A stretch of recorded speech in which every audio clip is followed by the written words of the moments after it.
Magandang araw po, sir. Ang aming proyekto ay ang seating arrangement system. Ito ay isang web-based system na gumagamit ng backtracking algorithm para automatikong mag-assign ng upuan sa mga estudyante.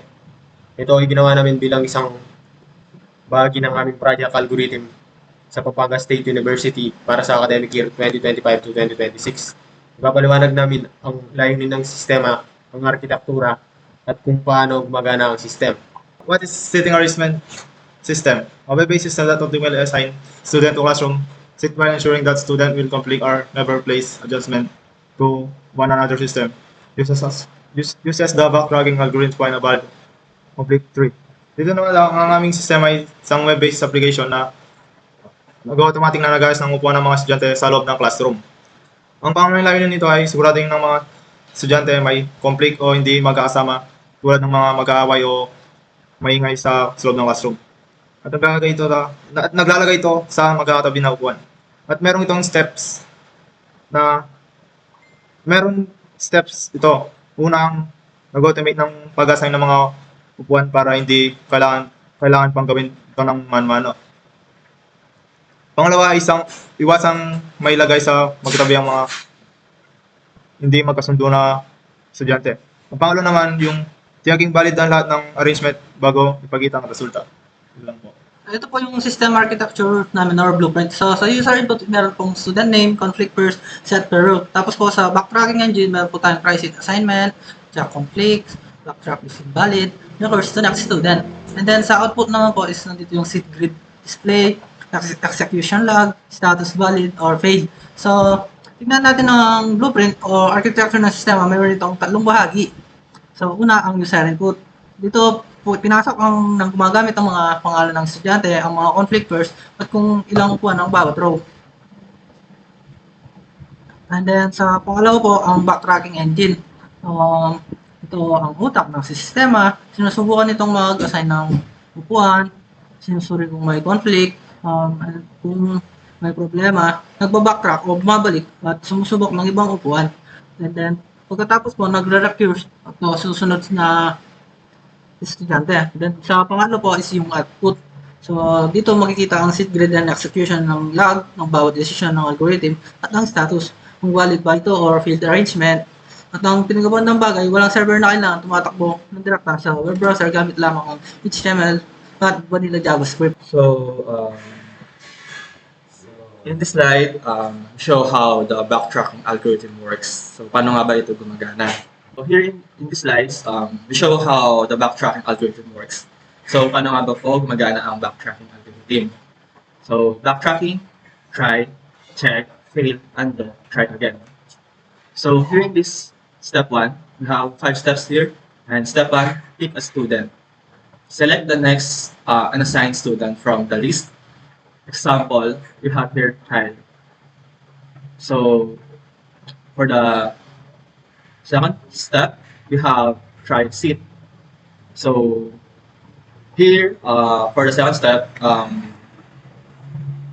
Kyle tried to assign to the available seat. For the example, we have available seat here, seat 1, seat 2, seat 3, and for the other seat. And on the step 3, we have check conflict. Here, we're looking here how algorithm, if there's any conflict sa arrangement, kapag ang katabi ni Kyle ay kasama sa kanyang conflict pair or block na they're saying na hindi siya pwede doon. Here in the place or backtrack, if no conflict, place student and move to the next. If block, skip seat or remove last placement and try the next seat. Here saying that an AI assign, if Kyle sit and move to the next student, but if they're all seats, there's a conflict, Kyle was going to back to his previous assigned seat. Like, that's why AI undo. Dito, susubukan nila ang ibang option. then repeat until done. Here at repeat until done, they're going to repeat the process hanggang sa lahat ng student or all the students they can go to their respective valid arrangement. Then next,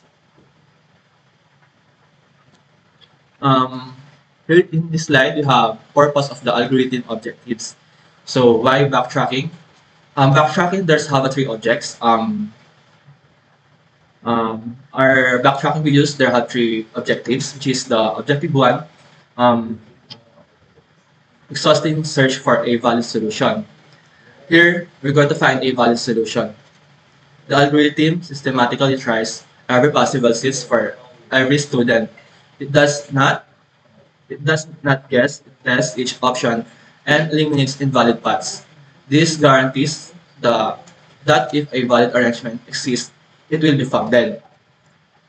Saying here that our algorithms trying every possible that to how to arrange all the students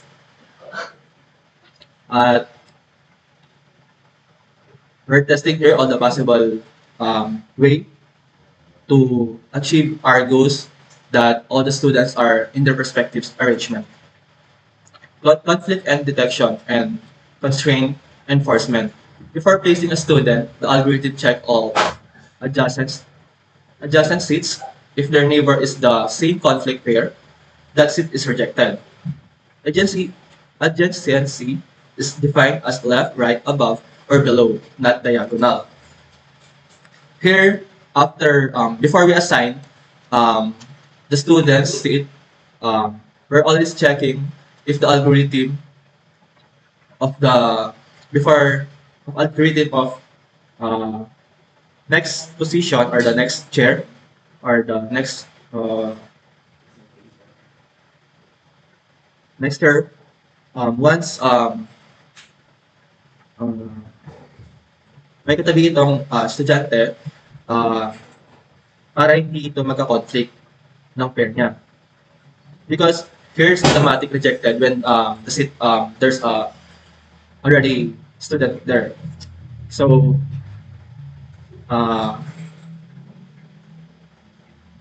here's saying that the diagonal is not allowed here.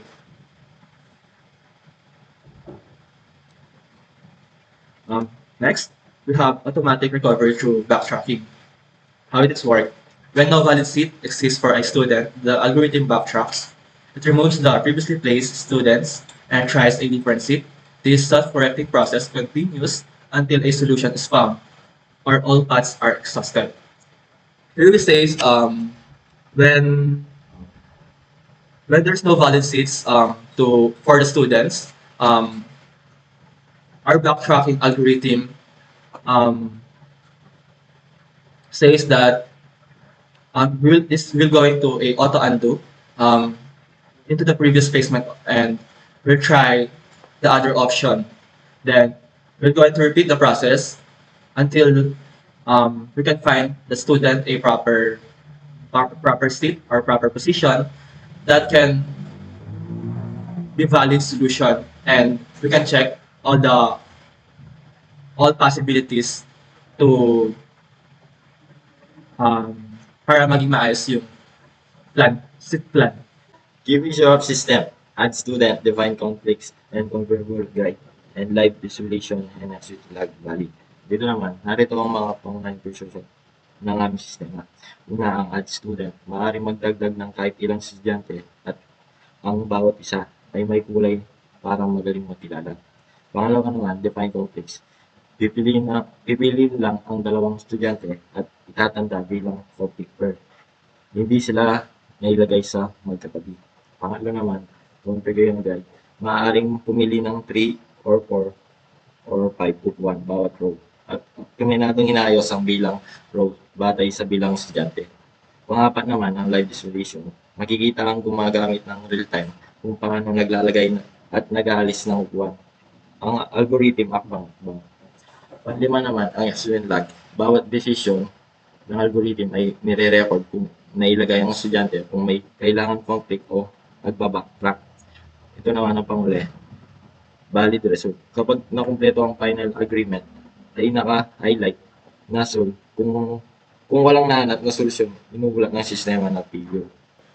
The seating arrangement system demonstrate how the backtracking algorithm can solve real-world constraint problem automatically and efficiently. Fully web-based, runs entirely in browser with no server required. Backtracking guarantees incomplete pre-result report that none exists. Real-time visualization makes the algorithm easy to understand and present. Covers all rubric, criteria, algorithm logic, functionality. Dito daw, sa pagtapos ng seating arrangement system ay nagpapakita kung paano magagamit ang backtracking algorithm at para sa totoong problema sa pag-ayos ng upuan sa silid-aralan. Ang system ay fully web-based at walang server, walang installation. Nagra-run lang ito sa browser. Tinitiyak ng backtracking na laging valid ang resulta o kung hindi, mahanap o malinaw na iulat ang dahilan. Ang real-time visualization ay nagpapadali at pag-unawa sa algorithm lalo na para sa mga mag-aaral pa lang. At ang sakop ng sistema ang lahat ng criteria ng rubrics. Mula sa algorithm logic, punctuality hanggang sa system architecture. Ito naman po yung code namin. Ang backtracking ay ang proseso na nangyayari sa loob ng function na backtrack, which is ito. Ito ang pinaka-importanteng bahagi ng aming system. Dito umiikot ang buong logic kung paano inaayos ang upuan ng mga estudyante habang iniwasan ng mga conflict. Una, kapag sinimula ng algorithm, kukuha siya ng unang estudyante sa listahan. Halimbawa, si Kyle yung unang nakalagay, which is ito yung name Kyle. Siya ang unang niyang ilalagay. Pagkatapos, sisimulan niyang subukan ng bawat bakanteng upuan sa classroom mula seat 1 hanggang sa pinakahuling upuan. Isa-isa niyang tinitignan kung saan siya maaaring ilagay. Pangalawa, bago pa ilagay ang estudyante sa isang upuan, may mahalagang checking muna na ginagawa ang system. Tinitignan nito kung may conflict ba. Ginagamit dito ang function na has conflict,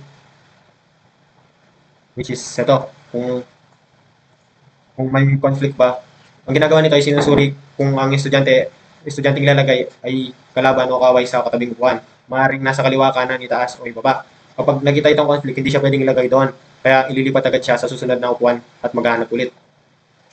Kung sakaling walang conflict at safe ang upuan, doon na niya ilalagay ang estudyante sa system. Makikita ito bilang kulay berde. Ibig sabihin, maayos ang paglalagay. Pagkatapos nito,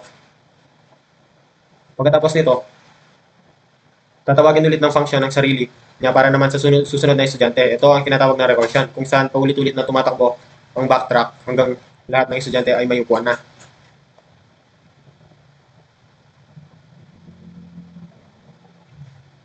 Pagkatapos alisin ang nakarang estudyante, susubukan ulit ng sistema ng upuan para sa kanya. Paulit-ulit itong ginagawa. Lilipat, magtatanggal at maglalagay muli hanggang makahanap ng tamang pwesto. Kung sa huli ay wala na talaga siyang mapwestuhan, magbabalik ang function ng return false. Ibig sabihin, kailangan pa niyang umatras ng isang hakbang at magbago ng mas naunang desisyon. Ito naman po yung system namin, which is yung seating arrangement system. Dito naman is pwede kang maglagay ng student, which is yung one student. Tulad ni Julia. Gusto mong ilagay si Julia. Si Vester. Is malalagay siya dito. Tapos, ito naman po yung conflict. Kung ayaw mo magkatabi si Miguel at si Julia, is lalagay mo lang dito. And malalagay siya sa conflict. Ang ginagawa naman nito ay hindi niya pinagtatabi-tabi yung nilagay mo na conflict. At pwede ka rin magalis dito. Ito naman po yung row. Pwede mo mayusin kung ilang row yung ilalagay mo na upuan. Tulad ng paper o tapos arrange mo. Kasi ito naman po yung execution log. Dito naman po makikita kung paano ginagawa ng system yung process dito. Ito naman po yung result, which is si Miel at si Ian is hindi niya pinagtabi. Ito si Miel, at ito naman po si Ian, tapos si Nico and Lewis. Ito si Lewis, at ito naman si Nico. Si Miel naman, saka si Julia, at si Miel na ito naman si Julia. Ginagawa niya ito ay hindi niya pinagtabi-tabi yung mga nilagay mo na may conflict dito. Yun lang po. Maraming salamat.